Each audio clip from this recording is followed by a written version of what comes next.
پکڑ کر کے اگر پوچھ لیا گیا نوجوانوں مسلمانوں کہ میں نے دین کی وجہ سے، اسلام کی وجہ سے، شریعت کی وجہ سے طائف کے میدان میں مجھے زخمی کیا گیا، مجھے اتنا مارا گیا کہ میرے چپل مبارک، جوتا مبارک خون سے بھر گیا تھا، لیکن پھر بھی میں نے دعوت کو نہیں چھوڑا، تبلیغ کو نہیں چھوڑا، قرآن کے پیغام کو نہیں چھوڑا۔ مجھے کتنے ہیں میرے اوپر پہاڑ جیسے مصیبت آ گئے تھے، لیکن میں پھر بھی اپنے مشن سے نہیں ہٹا، قرآن کو پھیلانے میں اپنی پوری زندگی گزار دی ہے۔ میں نے اس دین کی وجہ سے، اسلام کی وجہ سے، شریعت کی وجہ سے میدان بدر میں چاند سا حسین چہرے کے زخمی ہونے کو تم نے نہیں دیکھا، میدان احد میں میرے تاج شہید ہو گئے تھے، تم نے یہ بھی نہیں دیکھا۔ تم نے کیا دیکھا؟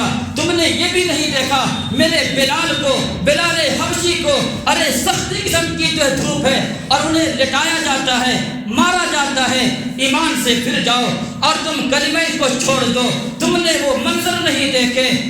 میں نے میدان عرفات میں سخت قسم کی جو دھوپ ہے، گرمی ہے، میں نے مسلسل دعا کر رہا ہوں اپنی امت کے لیے، امت کی فلاح کے لیے، امت کی ترقی کے لیے۔ تم نے وہ منظر نہیں دیکھے۔ تم عیاشی میں آ کر کے، مستی میں آ کر کے، انجوائے کرنے کے نام پہ آ کر کے، فیشن کی زندگی میں آ کر کے تم نے میرا قرآن کو بھلا دیا۔ میری جو تبلیغ تھی، میرا جو ایک مہم اور مشن تھا قرآن کریم کو پھیلانا، تم نے ان سب کو چھوڑ دیا۔ کیا جواب دیں گے؟ کیا منہ دکھائیں گے؟ صبح سے شام تک اتنا کھا رہے ہیں، کھانے کے بعد پانی کا جگہ نہیں چھوڑ رہے ہیں، صبح سے شام تک کھا کے گلے کو ختم کر دیا، لیکن ایک مرتبہ رب کا دیا ہوا قرآن کریم کو پڑھنے کے لیے ہمارے پاس ٹائم نہیں ہے۔ ساری چیزوں کے لیے ٹائم ہے، کام کے لیے ٹائم نکال لیں گے، نوکری کے لیے ٹائم نکال لیں گے۔ اگر کسی جگہ شادی ہو، شادی میں جانا ضروری ہے، جا کر کے وہاں بھی تہس نہس کر کے آ جائیں گے، کھا کر کے آ جائیں گے، ساری چیزوں کے لیے وقت نکال لیں گے۔ لیکن اگر ہمارے پاس وقت نہیں ہے تو قرآن کریم پڑھنے کے لیے وقت نہیں ہے۔ تھوڑا سا وقت نکال کر کے انسان اگر 24 گھنٹہ میں 1 گھنٹہ بھی، آدھا گھنٹہ بھی اگر نکال کر کے قرآن کریم کو پڑھ لے تو کیا انسانوں کی زندگی میں معاشرہ ہمارا بہتر نہیں ہو سکتا ہے؟ ہمارا گاؤں اچھا نہیں ہوگا؟ بالکل ہوگا۔ کب ہوگا؟ جب ہم کبھی تصور کر لیں، سوچ لیں، اپنے گریبان میں جھانک کر کے دیکھ لیں تو ہمارا نوجوانوں گزارش یہ ہے، مسلمانوں گزارش یہ ہے، مرنے سے پہلے قرآن کریم کو سیکھ لیجئے، مرنے سے پہلے قرآن کریم کو پڑھ لیجئے۔ آپ تمام لوگ جہاں سے بھی آئے ہیں، تمام لوگوں کی خدمت میں عرض یہی ہوں گے، اپنے امام کے پاس جا کر کے، اپنے حافظ صاحب کے پاس جا کر کے، عالم کے پاس جا کر کے، قرآن پڑھنا نہیں آتا ہے، جا کر کے آج سے جا کر کے رمضان المبارک سے پہلے یا رمضان المبارک میں بھی وقت دے کر کے قرآن کو سیکھ لیجئے، قرآن کو پڑھ لیجئے، ورنہ قرآن کریم پڑھے بغیر اگر موت آ گئی ہے تو پھر منہ دکھانے کے قابل نہیں ہوں گے۔ کیا منہ دکھائیں گے اور کہاں پھر آپ اپنے آپ کو پیش کریں گے؟ کچھ پتہ نہیں ہے۔ اس لیے آج کا پیغام یہی ہے، آج کی دعوت یہی ہے، اور آج کا مخاطب آپ تمام سے یہی ہے کہ آج اپنی زندگی میں قرآن کریم جیسی کتاب کو زندگی میں لانا ہے، اس پر عمل کرنا ہے۔ صبح ہماری جب ہم کام کرنے کے لیے جائے، جاب کرنے کے لیے جائے، نوکری کرنے کے لیے جائے، دھندا کرنے کے لیے جائے تو پھر ہم سورہ یاسین کا تلاوت کر لیں، کوئی جو سورت یاد ہو وہ پڑھ کر کے اپنی زندگی کا آغاز کر لیں۔ اور دوسری چیز جو ہماری زندگی میں آنی چاہیے، اقتداء بسنت رسول اللہ، ہماری زندگی میں سنت بھی آنی چاہیے۔ اپنی زندگی کا اصول، اپنی زندگی کا معمول یہ بنا لے، ہر چیز میں سنت کے مطابق زندگی بسر کریں گے۔ ہماری زندگی میں سونے کی دعا کیا ہے؟ نبی نے جو سوئے ہیں تو آپ نے کیا دعا پڑھ کر کے سوئے ہیں؟ آپ نے جب مسجد میں آئے ہیں، آنے کا طریقہ کیا ہے؟ دعا کس چیز کی ہے؟ دعا کیا ہے؟ حضور نے کیا دعا پڑھی ہے؟ اس کو پڑھ لیں۔ مسجد سے نکلنے کے آداب کیا ہے؟ حضور کا طریقہ کیا تھا؟ حضور کا اسوہ کیا تھا؟ اسے بھی سیکھ لیں۔ سونے کی دعا کیا ہے؟ کھانے کی دعا کیا ہے؟ کسی کے یہاں کوئی بیمار ہو کیا پڑھنا چاہیے؟ اسے کہتے ہیں سنت رسول اللہ تعالی، یعنی سنت کو اپنی زندگی میں انسان لائے تو سب سے پہلی چیز قرآن کریم کی تلاوت کا اہتمام کرے، اور دوسری چیز نبی اکرم صلی اللہ علیہ وسلم کی سنت کو اپنانے کی کوشش کرے۔ ہم دعویٰ تو بہت کرتے ہیں، ہم کو حدیث کو مانتے ہیں، قرآن کو مانتے ہیں، مسلمان ہے، ہم تو چھوٹا مسلمان نہیں ہے بلکہ پکا سچا مسلمان ہے۔ ہم بھی مسلمان ہے، میرا باپ بھی مسلمان تھا، میرا دادا بھی مسلمان ہے، میری ماں بھی مسلمان ہے، میرا پورا گھرانہ، میرا پورا قبیلہ مسلمانوں کا ہے، اس لیے مجھے پڑھنے کی ضرورت نہیں ہے، مجھے سیکھنے کی ضرورت نہیں ہے، بلکہ ہم تو پہلے سے پڑھے پڑھائے ہوئے ہیں، تو یہ سب نہیں چلے گا۔ آئیے پھر عہد کرتے ہیں، اپنی زندگی کو بدلنے کی کوشش کرتے ہیں، اور ماہ مبارک میں، رمضان المبارک میں آپ تمام حضرات کو گواہ بنا کر کے، مسجد کو گواہ بنا کر کے، ممبر کو گواہ بنا کر کے، تمام مجمع کو گواہ بنا کر کے میں آپ سے کہنا یہ چاہیں گے، ہر انسان ماہ مبارک میں قرآن کریم کو ختم کرنے کا، کم سے کم 1-2 مکمل کرنے کا اہتمام کر لیجئے۔ ابھی سے زندگی کو بدلنے کی کوشش کر لیجئے، قرآن کریم کو آج سے جا کر کے سیکھنے کی کوشش کر لیجئے۔ پروردگار عالم ہمیں بھی اور آپ کو بھی بہترین طریقے کے مطابق، سنت رسول کے مطابق زندگی گزارنے کی توفیق عطا فرمائے۔ پروردگار عالم ہم تمام لوگوں کے دلوں کو جوڑنے والا، دلوں کے اندر حوصلہ پیدا کرنے والا بنائے۔ القول ھذا واستغفر اللہ وآخر دعوانا الحمد للہ رب العالمین۔ سنت